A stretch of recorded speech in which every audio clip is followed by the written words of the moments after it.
अपने बच्चों को रामायण सुनवाइए, गीता पढ़वाइए, अन्यथा ऐसा ना हो कि आपके घर का नाम तो रामायण हो और आपके घर की श्री लक्ष्मी को कोई और उठा के ले जाए, तब पढ़ रहा। आपके अपने घर पर बेटी हो और आप किसी और की बेटी पर भद्दी टिप्पणी करके सस्ती तालियां बटोरेंगे तो आपको क्या कहा जाएगा? यही लगेगा कि सस्ती लोकप्रियता के लिए आप किस लेवल तक गिर सकते हैं, और यही कुछ ऐसा किया है आपने कुमार विश्वास जी। नमस्कार, आप देख रहे हैं लाइव हिंदुस्तान। अपनी कविताओं और राम कथा से दुनिया भर में प्रसिद्ध डॉक्टर कुमार विश्वास इन दिनों अपनी इसी टिप्पणी को लेकर विवादों में घिर गए हैं।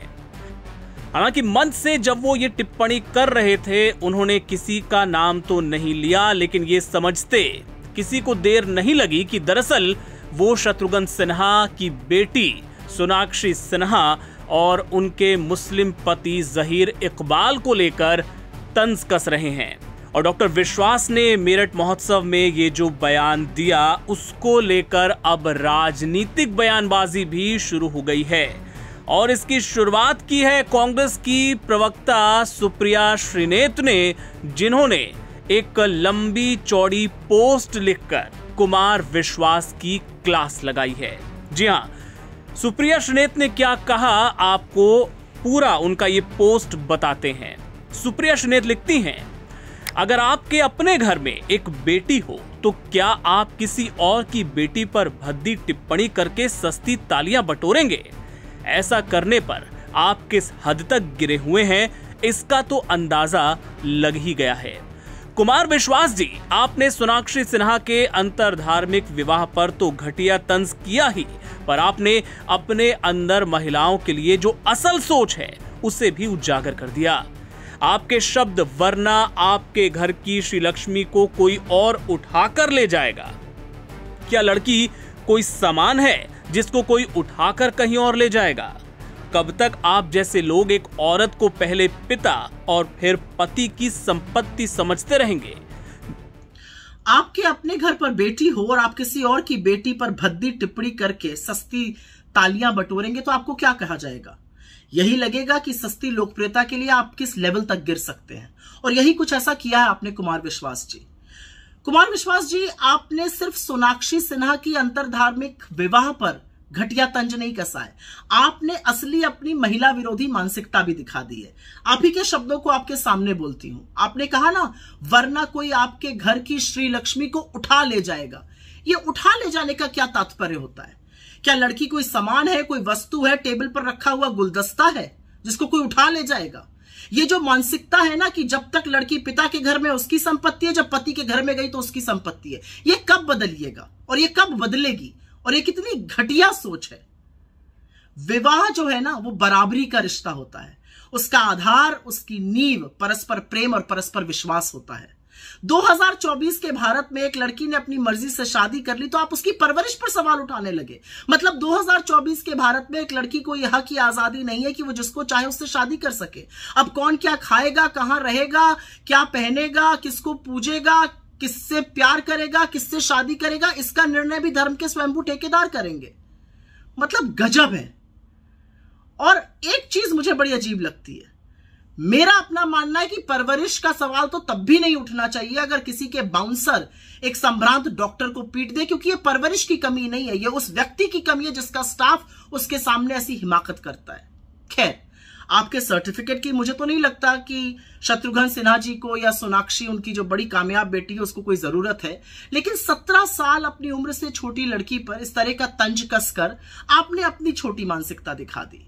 और एक बात याद रखिएगा, प्रभु राम या रामायण या उससे जुड़ा कोई शब्द किसी की बपौती नहीं है। आप तो लोगों को रामायण और गीता पढ़ने की सीख देते हैं, और आप ही सोनाक्षी सिन्हा के पति के धर्म से नफरत करने में इतने मशगूल हो गए कि रामायण के मूलभूत को ही भूल गए।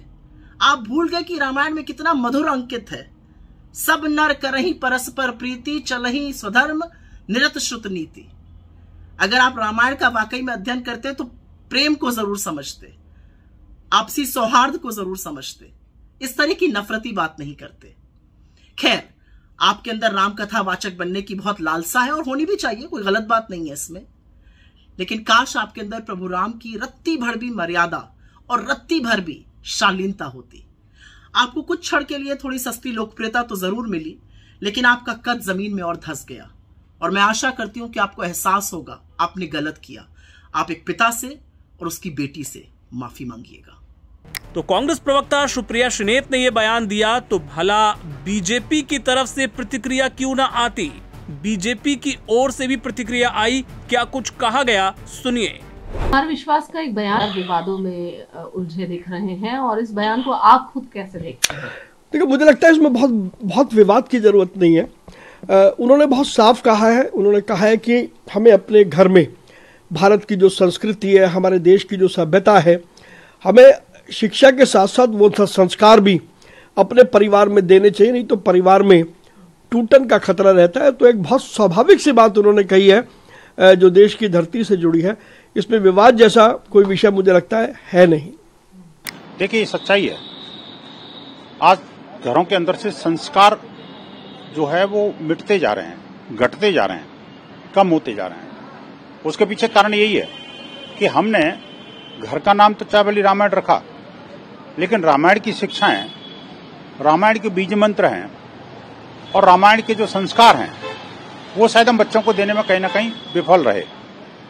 इतना ही नहीं, शत्रुघ्न जी के तो चारों भाई जो है ना, उनके नाम भी राम जी के भाइयों पर हैं और बेटों का नाम लव और कुश मुझे लग रहा है। घर का नाम रामायण है, अच्छी बात है ये, लेकिन जब तक आपका खुद का जो कैरेक्टर है वो अगर मान लो राजनीतिक लाभ के लिए मान लो जिहादियों का पैरोकार बन जाए, परिवार में हम जो है संस्कारों से थोड़ा दूर हट जाएं, तो निस्संदेह घर की लक्ष्मी तो कोई और उठा के ले जाएगा। ये वास्तविकता है, समाज के लिए आंखें खोल देने वाली खबर है, मैं कहूंगा आपको। और प्रत्येक हिंदू को इस बारे से सावधान रहना चाहिए और परिवार प्रबोधन पर, परिवारों के संस्कारों पर विशेष ध्यान देना चाहिए, मुझे लग रहा है। ये कुमार विश्वास, उन्होंने एक उत्तर प्रदेश में कविता समारोह के दौरान कहा था कि अपने बच्चे को रामायण सिखाए, नहीं तो कोई और अपने घर की लक्ष्मी छीन सकता है, भले ही घर का नाम रामायण क्यों ना हो। ये तंज उन्होंने शत्रुघ्न सिंह और सोनाक्षी सिंह। देखिए, कवि कवि होता है, कवि की भावना, और कुमार विश्वास कविता के क्षेत्र में एक महत्वपूर्ण हस्ताक्षर हैं। अब भाषा का इस्तेमाल किसके ऊपर कर रहे हैं, किसके ऊपर तीर चल रहा है, कौन घायल हो रहा है, ये तो घायल करने वाले जाने, घायल होने वाले जाने। अपने बच्चों को रामायण सुनवाइए, गीता पढ़वाइए, अन्यथा ऐसा ना हो कि आपके घर का नाम तो रामायण हो और आपके घर की श्री लक्ष्मी को कोई और उठा के ले जाए, तब पढ़ रहा। आपके अपने घर पर बेटी हो और आप किसी और की बेटी पर भद्दी टिप्पणी करके सस्ती तालियां बटोरेंगे तो आपको क्या कहा जाएगा? यही लगेगा कि सस्ती लोकप्रियता के लिए आप किस लेवल तक गिर सकते हैं। और यही कुछ ऐसा किया है आपने कुमार विश्वास जी।